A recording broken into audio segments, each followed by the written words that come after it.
Rádio Rio de Janeiro, a emissora da Fraternidade, passa a apresentar Luz na Penumbra, programa que leva ao seu coração a mensagem da doutrina espírita.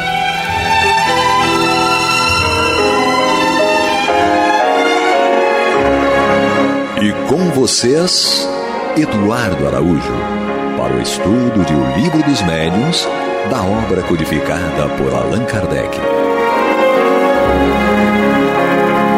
Olá, prezados amigos da Rádio Rio de Janeiro, sejam todos muito bem-vindos. Está entrando no ar o programa Luz na Penumbra e mais uma vez iremos juntos estudar o Livro dos Médiuns de Allan Kardec.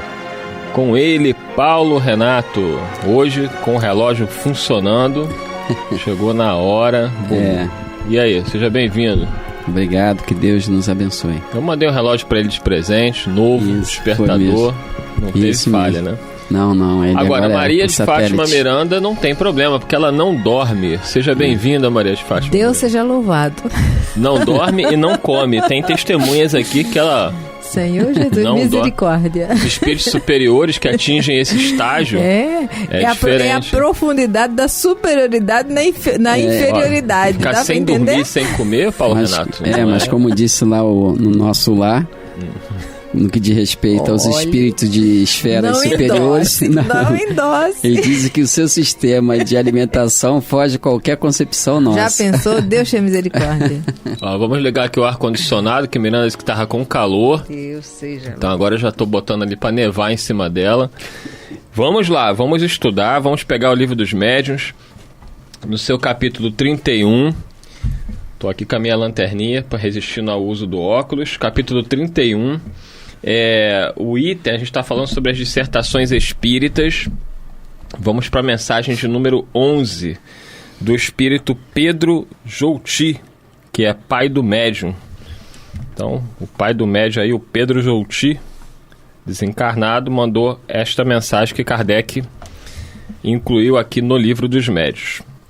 E ele fala o seguinte: o dom da mediunidade é tão antigo quanto o mundo. Os profetas eram médiuns. Os mistérios de Eleusis se fundavam na mediunidade. Os caldeus, os assírios tinham médiuns. Sócrates era dirigido por um espírito que lhe inspirava os admiráveis princípios da sua filosofia. Ele lhe ouvia a voz. Todos os povos tiveram seus médiuns, e as inspirações de Joana d'Arc não eram mais do que vozes de espíritos benfazejos que a dirigiam. Isso aqui é muito importante, não é, Renato? Porque mostra que existe uma confusão de parte de muitas pessoas de que mediunidade é a propriedade da doutrina espírita. E sempre que o mundo é mundo, existiam médiuns, porque a mediunidade é inerente ao ser humano. É isso mesmo.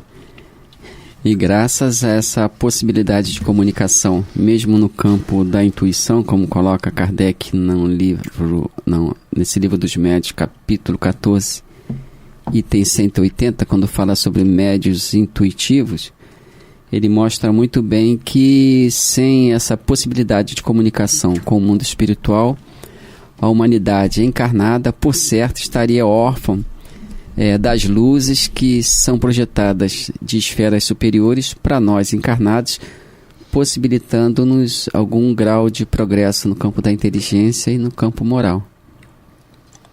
Maria de Fátima Miranda. Essa é a grandeza de Deus, não é? Não existe um filho de Deus desassistido, porque tem sempre alguém em nome dele para nos assistir. E aqui nós estávamos pensando, gente, esse espírito que inspirava Sócrates, sendo alguém tão ajustado, né, tão sóbrio, devia ser realmente muito próximo àqueles que estão ligados a Jesus. Né? Porque para interpretar o pensamento de um espírito superior tem que se ser superior. Não é verdade? Naturalmente, quando grandes mensagens devam ser transmitidas à Terra, reencarnam espírito de qualidade tão nobre quanto aquele que deva dar a mensagem. Isso mesmo. Né? De modo que, como disseram os espíritos para Allan Kardec, de modo que a mentira não interprete a verdade. Então, para que a verdade seja interpretada pela verdade, há que se ter espíritos do mesmo naipe, do mesmo nível de evolução, para que os pensamentos transmitidos possam ser compreendidos. Isso é fácil de entender. Um professor que chegue para um aluno e peça para ele dar um recado sobre a matéria que está sendo estudada para outro aluno, se o aluno não for estudioso, ele não vai conseguir transmitir, né, a matéria para o colega. Se for um aluno estudioso, ele pode não chegar ao nível do professor, mas ele vai chegar bem próximo. Vira o monitor de turma. Vira o monitor de turma. O bom médio é um bom monitor, né? Nós estávamos refletindo que de Moisés para Jesus compreendem vários séculos, né? 13 a 18 séculos aproximadamente, por aí. E Sócrates, ele é precursor da doutrina do Cristo, né? E do Espiritismo. Então, como diz Kardec, eu não me atrevo nem a conjecturar quem é o mentor de Sócrates. Eu prefiro me abster de falar o nome, mas que deve ser alguém muito ligado a Jesus, não tenhamos dúvida. Com certeza. E ele fala aqui dos médios do passado, a gente tem no Antigo Testamento Jeremias, né, que foi um grande profeta. Ali tem uma profusão de relatos mediúnicos, né? A Bíblia, né? Isaías, o Velho Testamento está repleto de... Isaías que previu a vinda de Jesus. Acho que foi o que melhor previu, né? Foi lá no Isaías, acho que 53, no livro dele, 53, no capítulo 53. Ele previu a vinda do Elias, que foi João Batista. Né? Nós temos o Ágapo, em Jerusalém, também era um grande profeta, chamado profeta. Ele previu a fome em Jerusalém, recomendou que se fizesse aquela colheita, né? Colheita de recursos para se enviar a Jerusalém, ajudar. Ele também previu que Paulo seria preso se voltasse a Jerusalém. Ele toma do cinto do Paulo, amarra as próprias mãos, os próprios pés. Nós temos Jeremias, Isaías, Ágapo, temos José do Egito, que previu a fome, 7 anos de fome no Egito, né, que ele fez a interpretação lá do sonho, que Kardec coloca o sonho como uma espécie de mediunidade, e viu que o Egito teria 7 anos de fartura e 7 anos de pobreza, de miséria, de fome. Graças a essa interpretação dele, se juntou alimentos de modo que pudesse a sociedade da época passar de alguma forma bem por aquelas situações. Então, Joana d'Arc também, né, que ele cita aqui. Joana d'Arc ouvia, segundo ela mesma, São Miguel, Santa Catarina e Santa Margarida, se não me engano, os 3 santos que orientavam a Joana d'Arc. Então, há uma realmente profusão enorme de médiuns. Muito ligados à proposta do Cristo. Isso mesmo. Agora, enquanto você estava falando de José, eu lembrei de uma situação que é interessante, mas a nível de curiosidade mesmo, e deixar aí, porque me chamou a atenção. Tivemos a oportunidade de ouvir um padre num sermão na igreja, e ele estava falando de José do Egito. O bichinho falou bonitinho sobre José do Egito, mas depois ele soltou uma pérola que eu falei, meu Deus, nem ele sabe o que falou agora. Ele fez uma comparação mostrando a semelhança entre José do Egito e José da Galileia. Eu falei, meu Deus. Não, mas ele não sabe nem o que ele falou. Porque a Igreja Católica não compreende a reencarnação. Né? Mas quando ele foi falar de José do Egito, ele terminou fazendo uma comparação, ele trouxe mostrando que na concepção dele eram espíritos que traziam as mesmas características de determinação. Aí eu fiquei assim olhando e falei, ele não sabe onde mexeu agora, porque ele está falando quase em reencarnação. Que eu acredito que pode não ser. Mas no caso do sermão dele na igreja, ele deixou uma porta para que alguém refletisse reencarnação. Sobre a questão da mediunidade em si, né? É o que nós falamos para as famílias que buscam a nossa instituição. Que cada um ali tem uma religião. E então, eles falam mesmo que essa conversa de espírito é difícil entender. No sábado próximo passado até nós conversamos novamente sobre isso, porque são assuntos que têm que ser devido à necessidade, tem que ser sempre reiterados, né? Recolocados. Aí nós argumentamos que é a questão dos santos, né? Todo mundo tem o seu santo de devoção, sem exceção, mesmo aqueles que dizem que não tem. Né? Eu falei para eles, os santos de vocês não estavam entre nós? Não foram pessoas que morreram? Eles viveram entre nós e morreram, e agora vocês confiam que eram pessoas boas e que podem, em nome de Deus, voltar para ajudar, né? Então vocês também estão evocando mortos, e sabem que esses mortos podem lhes atender às necessidades. Então, quando você evoca esse ou aquele santo de devoção, na verdade você está aí estabelecendo aquela comunicação com o mundo espiritual que Moisés sempre teve, né?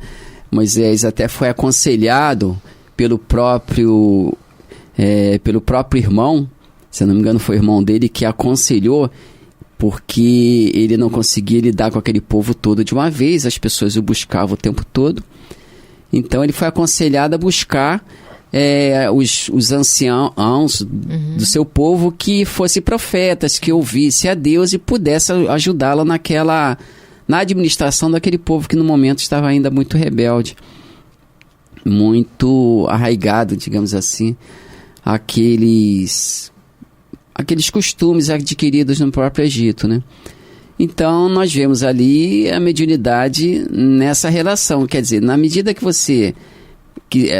se evoca aqueles que morreram, como José, Samuel, que foi evocado lá por Saul, né?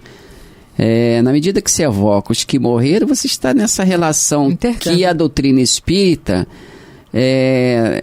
digamos assim, orienta, né? A doutrina espírita, como todos nós sabemos, não criou a mediunidade.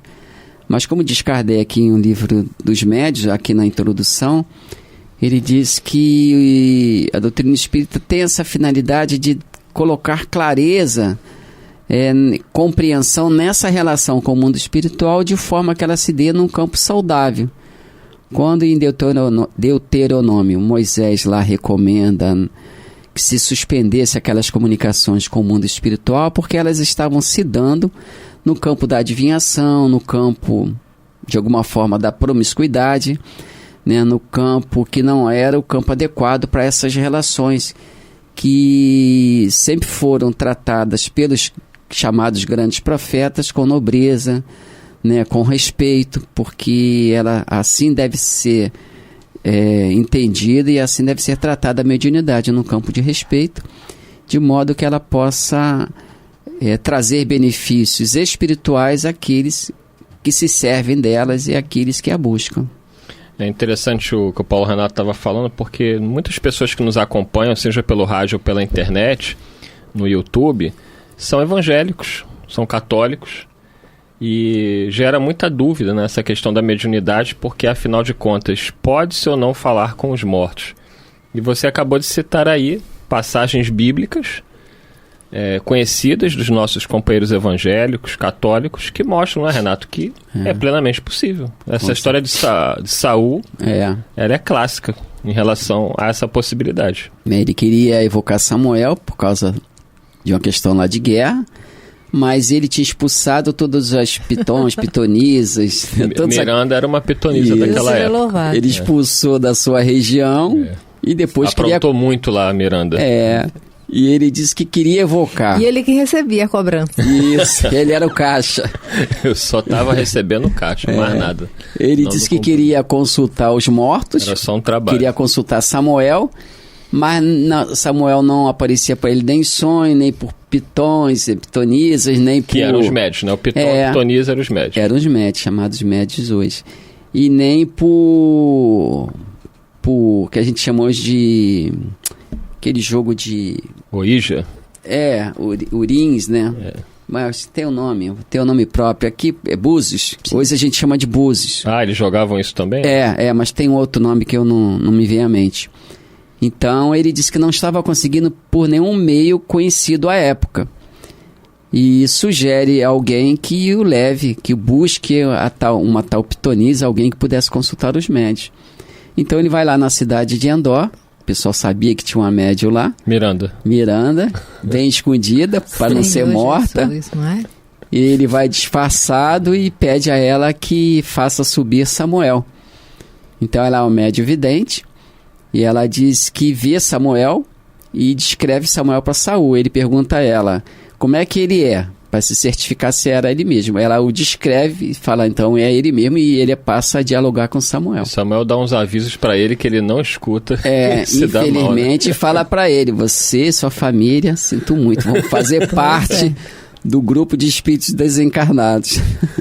E também tem, Miranda, o encontro do próprio Jesus com Moisés e Elias desencarnados. Sim, no Tabor, não é? Então Jesus, nós vemos claramente ali. Ele divinizou. Com Jesus, a mediunidade ficou divinizada, porque enquanto Moisés ele proibiu o intercâmbio leviano com os espíritos, Jesus trouxe o modelo de momento mediúnico, buscando o bem, em nome do bem, pelo bem. Lembrando ainda que Moisés era um iniciado do Egito. Não é? E os egípcios, na condição de exilados, conheciam a mediunidade como ninguém. É por isso que não era qualquer um que podia entrar naquele grupo de iniciados. No livro A Caminho da Luz, Emmanuel, através da mediunidade do Chico, quando nós vamos estudar aquela parte pertinente ao povo hebreu e a Moisés, fica nas entrelinhas aquela ideia de que o ideal que Moisés queria era realmente divulgar a mediunidade. Mas quando ele percebe a imaturidade daquele povo, é quando ele faz aquela proibição, porque ele viu. Enquanto ele se recolhe no monte lá, que eu agora esqueci o nome, é onde ele recebe as tábuas da lei. Sinai. Quando ele desce, a turma estava no baile funk da época, no oba-oba com bezerro de ouro. Liderado por Paulo Renato, não é? com Paulo bezerro Renato, de ouro lá embaixo, né? E aí ele percebeu que não Deu tinha trabalho, maturidade, sim. mas a intenção de Moisés era levar ao povo o conhecimento da mediunidade, que até então era só para os iniciados. Esse próprio culto de Eleusis, se eu não me engano, é isso, é um ritual de iniciação às deusas ou a deusa da cultura. Sim. Da cultura não, da agricultura. É o mesmo processo de iniciação que nós tínhamos no Antigo Egito, que se escolhiam aqueles que se consideravam aptos ou com possibilidade de se tornarem sacerdotes para que pudesse orientar o povo. Então eles faziam aquele processo todo seletivo de iniciação com aquelas provas todas e rituais todos, e segundo consta, o último teste era da regressão da memória. O próprio professor Hermínio Corrêa de Miranda, naquele livro, se não me engano, é Memória e o Tempo, acho que ele descreve isso ali também. Mas o último teste dele, a última experiência deles, era que aquele que passou pelas provas anteriores se deitasse lá naquela cama de pedra, né, ficasse naquela situação, e ele era levado por processos lá próprios a lembrar o seu passado e a saber os motivos pelos quais ele tinha reencarnado. Ele tinha acesso lá. Eu não ia querer deixar nessa cama de pedra, não, porra. Mas fora. Eles eram considerados iniciados, Sim. Então eles consideravam que seriam aqueles enviados por Deus, tal. Então eles de alguma forma tinham acesso, pelo conhecimento espírita de hoje, tinham acesso ao seu programa de encarnação. Os espíritos falavam para ele, a sua tarefa é essa, essa, essa. Só a partir daí que eles entravam realmente na condição de iniciados e poderiam estudar matemática, astrologia e etc., o conhecimento específico da Eram exilados, né? Eram exilados. E nós sabemos que dentre os exilados, os egípcios foram os primeiros a retornarem, porque eles já tinham essa maturidade, não é? Segundo Emmanuel, os que traziam mais conquistas espirituais, morais. Muito bom. E que aproximadamente 300 anos depois, grande parte dele retornaram às esferas que haviam abandonado. Abandonado não, haviam deixado por constrangimento. Que é o que vai acontecer conosco aqui na Terra, né? Se a gente não tomar jeito, vamos ter que deixar gentilmente nós planeta. Estamos vivendo plenamente os dias do Senhor. E tudo que acontece por fora em sociedade, de alguma forma, já estava no script de Jesus. Não é? Por isso que nós temos que ficar muito atentos com o nosso mundo íntimo, porque é ele que vai nos vincular ou desvincular a qualquer situação que pode ocorrer com a Terra. E a gente está chegando já ao final aí do programa. Avançamos pouco, né? Só o primeiro parágrafo, porque é uma mensagem importante aí do Pedro Jouti, que a gente precisa aprofundar um pouco mais nessa questão da mediunidade. Fala, Paulo. Não, achei aqui a expressão que que estava perdida na minha mente. Eu achei aqui no livro, é Urim. Então, Saul diz que consultou o Senhor, mas o Senhor não respondeu, nem por sonhos, nem por Urim e nem por profetas. Porque ele havia expulsado. E a pitonisa que ele vai procurar identifica ele como sendo Saul e sabe da proibição dele. Aí ela sabe. Aí ela descobre que ele era o próprio Saul disfarçado. Ela ficou assustada, né? Ela pensou que fosse uma armadilha que ele havia armado para poder matar. Ele falou, não, nada de mal vai te acontecer. Aconteceu com ele. Porque ele não ouviu. Então a mediunidade, você que está aí nos escutando, ninguém está desamparado, né? Todos nós recebemos essas intuições, conforme Paulo Renato colocou lá de O Livro dos Médiuns, né? Dos médiuns intuitivos. Todos nós precisamos estar abertos a receber as boas intuições. Infelizmente, devido às nossas mazelas morais, nós acabamos sintonizando mais com entidades espirituais negativas que acabam nos intuindo para o que não deve, do que com aquelas que estão sempre próximas e querendo nos auxiliar, mas que muitas vezes não encontram em nós a receptividade necessária para a mensagem, para o auxílio. Então, que a gente aproveite aí desse estudo, você que está aí nos escutando agora, para que possamos ficar mais vigilantes, mais em oração, para estarmos aptos a receber as instruções que os bons espíritos jamais, em tempo algum, deixam de nos dar para nos auxiliar. Confiando sempre em Deus e entendendo, vamos falar na próxima mensagem, quando chegar o momento oportuno de Joana d'Arc, que o fato de termos a mediunidade não irá nos isentar das provas da vida. Né? Porque todos esses que nós falamos aqui tiveram que dar seus testemunhos. Né? Inclusive Joana d'Arc, quando chegar aqui na mensagem dela, falaremos sobre isso. Verdade. Encerramos, Maria de Fátima Miranda. Agradecemos a Jesus, né, que tenhamos paz. Paulo Renato. Graças a Deus. O homem que estava lá adorando o bezerro de ouro quando Moisés desceu. Foi verdade. De repente ele foi o irmão de Moisés. Arão. Ele foi intérprete também do Senhor lá, o Arão. Tá vendo aí? Então tá certo. Segundo e o nosso Jefferson, que está ali sorrindo, vamos encerrar agora em 23, não é isso, Jefferson? Então encerramos agora, desejando a todos os nossos ouvintes, internautas, muita paz, muita luz, muita serenidade diante das lutas e das provas. Que Deus nos abençoe a todos. Até o próximo programa. Você está ouvindo o programa Luz na Penumbra.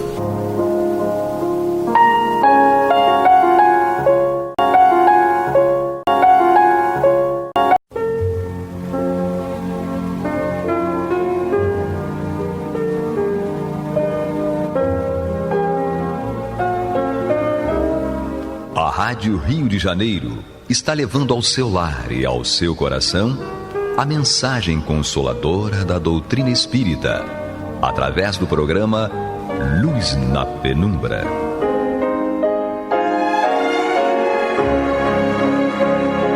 E agora com vocês, César Augusto Lourenço Filho, para comentar os textos da Revista Espírita de Allan Kardec, no período de 1858 e 1869. Boa noite, meus amigos. Aqui estamos mais uma vez para a nossa caminhada conjunta de estudo da Revista Espírita, percorrendo as páginas dessa revista que muito instrui, consola e anima para a caminhada.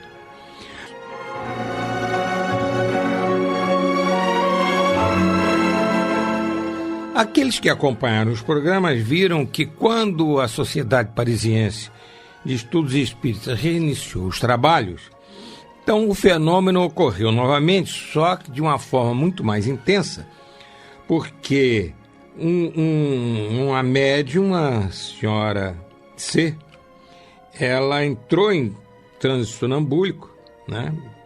E desdobrou-se, portanto, e ao mesmo tempo o senhor Vavasseur. E então, durante esse desdobramento, ambos apresentaram uma porção de informações muito importantes a respeito do que estava ocorrendo na espiritualidade àquela hora. E então Kardec fez uma série de observações muito importantes a respeito do que, então, foi ali presenciado.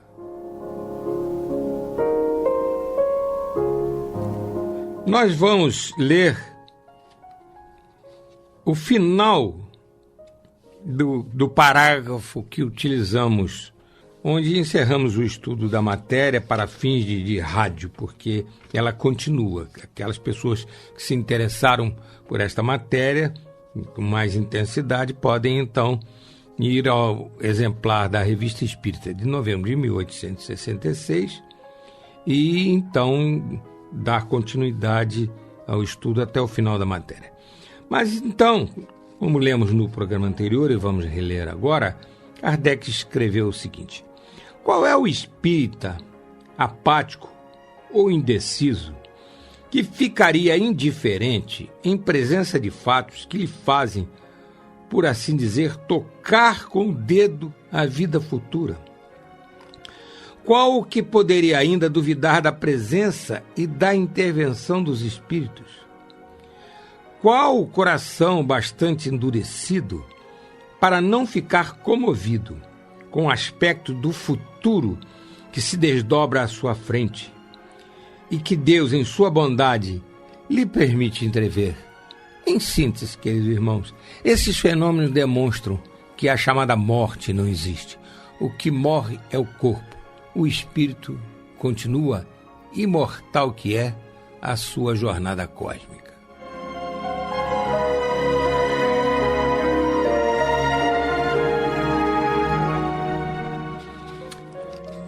Nós vamos estudar hoje a matéria de título Santo Agostinho, acusado de cretinice.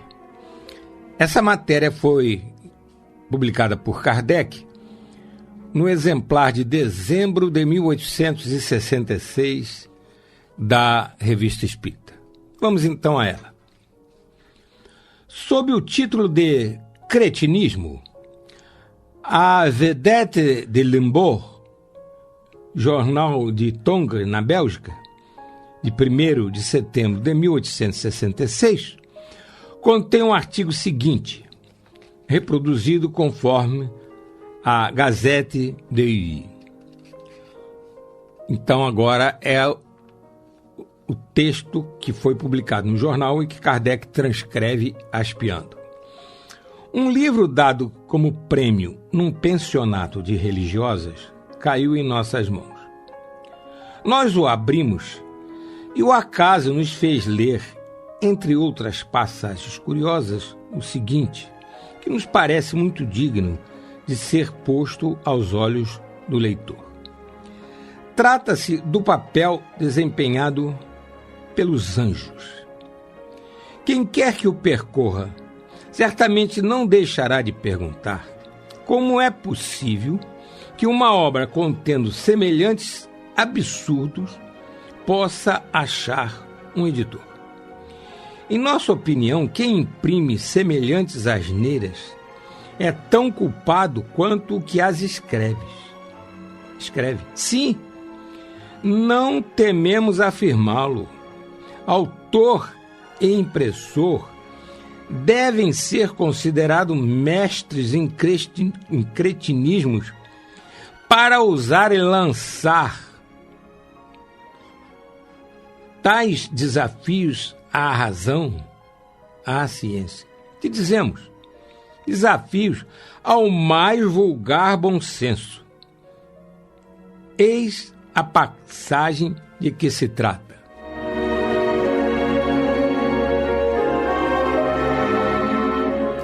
Então, o articulista, antes de transcrever o trecho do livro que ele está desancando no seu texto, ele fez esse preâmbulo. Então, explicando que o livro era dado como prêmio em um pensionato de religiosas, que, claro, se espera que seja um livro de primeiríssima qualidade. Então, ao invés de elogiar o livro, o jornalista faz o contrário e diz que ele não passa de um suceder de asneiras e não poupa críticas severíssimas àquele que escreveu as coisas, né? Que escreveu o livro, como também ao editor. Nós vamos comentar que, apesar de ser muito cáustico, o jornalista, ele falou uma coisa muito importante, ele abordou uma coisa muito importante, que foi a grande responsabilidade que tem uma pessoa que escreve um livro e uma responsabilidade igual daquele que publica, daquele que edita. E isso vale em qualquer época da história da humanidade. Hoje, esse cuidado tem que ser tomado esse cuidado em qualquer lugar. E em especial no que respeita às obras espíritas. Então, nós já falamos isso aqui em várias matérias que permitiram tal comentário. Nós já falamos que realmente é muito importante que os escritores e os editores espíritas tenham uma responsabilidade muito grande, um cuidado muito grande ao publicar uma obra e tratar-se de obra espírita. Ela tem que estar, evidentemente, em perfeita consonância com os ensinamentos doutrinários científicos da doutrina espírita.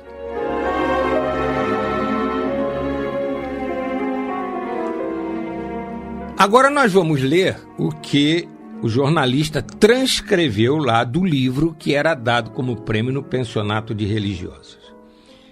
Segundo Santo Agostinho, o mundo visível é governado por criaturas invisíveis, por puros espíritos. E mesmo há anjos que presidem a cada coisa visível, a todas as espécies de criatura que estão no mundo, quer sejam animadas, quer inanimadas. E aí transcreve em itálico o que está ipsiliteris no livro.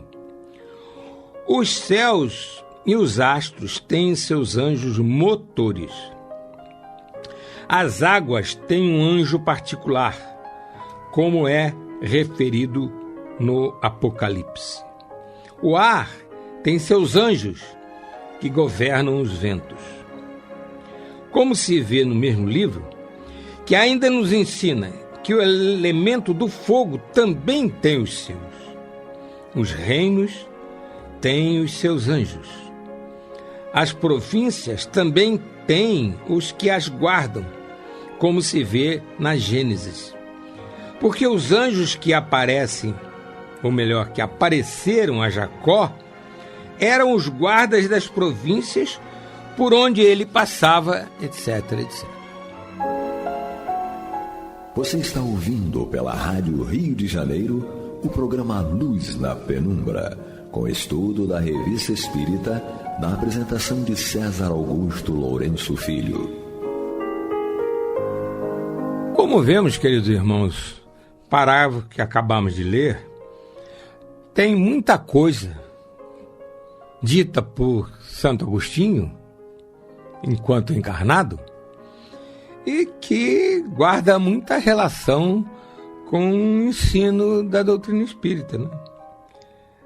A ação dos espíritos sobre a matéria é um ponto muito importante do livro dos espíritos, a intervenção dos espíritos na vida corporal. E muita coisa que está lá em O Livro dos Espíritos também está aqui, com outras palavras, evidentemente, nesse texto de Santo Agostinho, que tanto irritou o jornalista a ponto de ele fazer um artigo assim tão virulento contra o livro, contra não só o autor, quanto ao editor.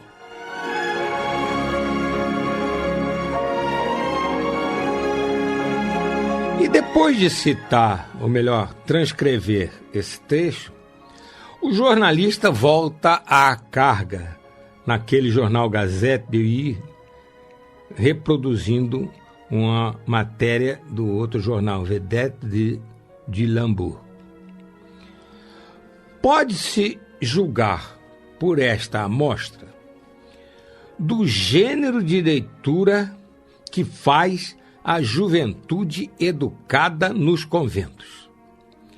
É possível conceber, perdoe-nos a expressão, algo de mais profundamente estúpido? Para ultrapassar os limites, o editor faz preceder a obra de uma advertência onde se podem ler estas linhas. Em seu livro, que não convém menos aos eclesiásticos do que aos leigos, o autor demonstra uma força de razão e de estilo que aclara e submete o espírito. De sua pena flui uma unção que penetra e ganha o coração. É a obra de um homem profundamente versado na espiritualidade. Então, este parágrafo, ele transcreveu o que o editor colocou, certamente, no prefácio do livro. E aí o jornalista fala: dizemos nós, é a obra de um homem tornado louco pelo ascetismo, muito mais a lamentar que a censurar.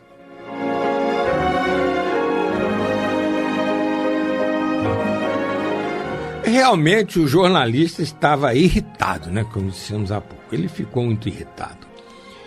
Nesse parágrafo que nós acabamos de ler, ele, que já havia criticado o autor do livro, Santo Agostinho, e já havia criticado o editor, que ele não indica qual é, dessa vez ele vem e já critica os conventos por permitir que jovens, né, religiosas pudessem ter acesso a livro dessa categoria que ele considera baixíssimo.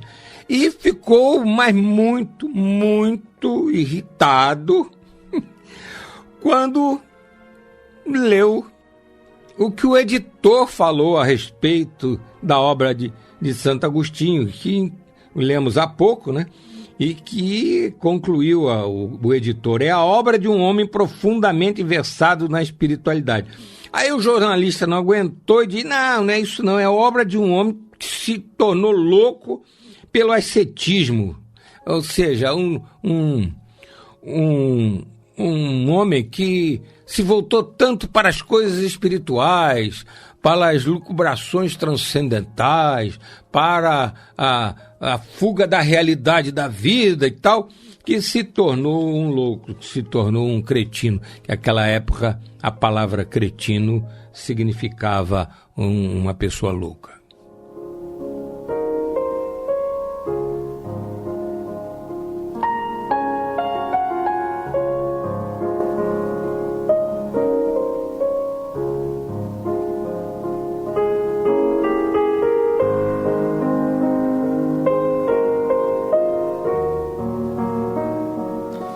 Bom, depois de todas essas catilinárias, todas essas diatribes, todo esse mau humor do jornalista, Kardec fecha a matéria com o seguinte parágrafo. Agora é Kardec falando, portanto. Até agora, Santo Agostinho tinha sido respeitado até mesmo por aqueles que não partilham de suas crenças. Apesar dos erros manifestos que se prendiam ao estado dos conhecimentos científicos de seu tempo, ele é universalmente considerado como um dos gênios, uma das glórias da humanidade. E eis que, com uma penada, um escritor obscuro, um desses jovens que se julgam à luz do mundo, atira lama sobre esse secular famoso, pronuncia contra ele, do alto de sua razão, a acusação de cretinismo. E isto porque Santo Agostinho acreditava em criaturas invisíveis, em puros espíritos presidindo a todas as coisas visíveis. Sendo assim, quantos cretinos não há entre os mais estimados literatos contemporâneos? Vamos fazer um parêntese. Essa matéria é de dezembro de 1866. Fechamos o parênteses. Vamos voltar aqui um pouquinho. Sendo assim, quantos cretinos não há entre os mais estimados literatos contemporâneos? Não nos surpreenderíamos se um dia acusassem de cretinice Chateaubriand, Lamartine, Victor Hugo, Georges Sand e tantos outros. Eis a escola que aspira a regenerar a sociedade pelo materialismo. Assim, pretende ela que a humanidade volte à demência. Mas pode-se ficar tranquilo. Seu reino, se algum dia chegasse, seria de curta duração. Ela bem sente a sua fraqueza contra a opinião geral que a repele, razão porque se agita com uma espécie de frenesi.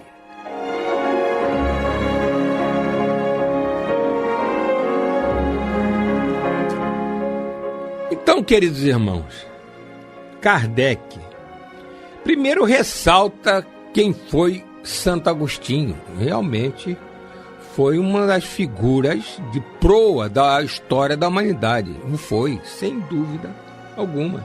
Respeitadíssimo até hoje. Respeitadíssimo. E era uma pessoa que no início, e isso ele explica nos livros dele, era voltado até para coisas bastante criticáveis, condenáveis na sua vida, mas que tendo descoberto os ensinamentos de Jesus, ele se transformou,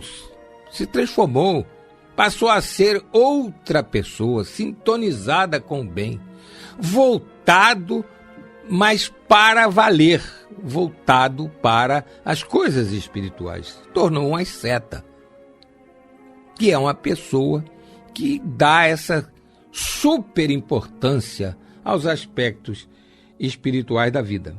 E Kardec, então, neste trecho, ele fala que o materialismo, porque o jornalista que fez o artigo lá na tal Gazeta, ele demonstra que é totalmente materialista.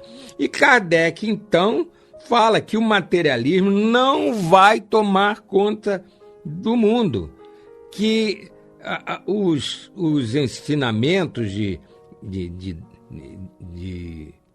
espirituais, eles não, sempre irão combater o materialismo. E também ele ressaltou, pela voz dos espíritos que falam por toda a terra, e faz um último apelo aos endurecidos. Enfim, queridos irmãos, nós vamos até nos lembrar agora aqui de que em uma das matérias que nós lemos aqui e estudamos, nós nos ocupamos um tempo significativo justamente daquele ponto em que Kardec ressalta que a doutrina espírita veio naquela época, nos idos de 1850, por aí, que ela começou a tomar corpo, começou a engatinhar, vamos dizer, e Kardec publicou o Livro dos Espíritos, que é a primeira obra da codificação, em 1857, que essa doutrina tinha vindo, essa ciência, essa doutrina de consequências morais seríssimas, tinha vindo justamente para se contrapor àquela onda materialista que varria a América e a Europa. A doutrina materialista estava tomando corpo, estava conseguindo adeptos, apesar dos esforços das religiões da época, o chamado iluminismo, ele, apesar de ter essa essa ideia de iluminar, mas era uma coisa muito mais intelectual do que espiritual. Não era alguma coisa realmente que se contrapunha ao materialismo como doutrina, como corrente de pensamento. O materialismo estava realmente assumindo proporções muito sérias. Então, a doutrina espírita foi trazida numa época em que realmente o materialismo precisava de ser combatido, e combatido de maneira muito segura, combatido de maneira muito séria, inclusive nas suas hostes principais, que eram as áreas da ciência. Então a doutrina espírita foi um muro, foi um enfrentamento, vamos usar essa palavra, um enfrentamento daquelas ideias materialistas que estavam assolando o mundo. E nós percebemos, e podemos ver isso desde então, meados do século XIX até hoje, que cada vez mais a doutrina espírita, que justamente fala fundamentalmente sobre espiritualidade, que rasga os horizontes do pensamento humano, demonstrando pela lógica a existência dos espíritos desencarnados, e através das experimentações inúmeras que foram feitas à época e que são feitas até hoje, demonstra cientificamente a existência dos espíritos. O que quer dizer simplesmente que a morte não existe. O que existe é a morte do corpo. O espírito permanece imortal na sua jornada. Chegamos ao final do nosso programa, queridos amigos. Na próxima semana estaremos iniciando matéria nova. Muita saúde, muita paz, muita alegria.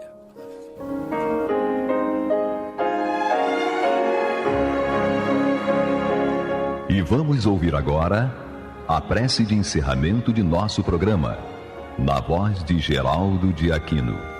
Jesus, dá-nos coragem para a luta, piedade para os insultos e misericórdia para as injustiças e ingratidões. Limpa nossa alma de inveja e ambições mesquinhas, de ódio e de vingança o nosso caminho. E que dentro em pouco, ao recolher-nos de novo ao calor do nosso leito, para que o sono nos dê a paz e o esquecimento das tristezas humanas, possamos sentir, Senhor, no mais íntimo de nosso ser, a doçura indefinível do Teu amor e a grandeza incomparável da Tua divina presença. Que assim seja.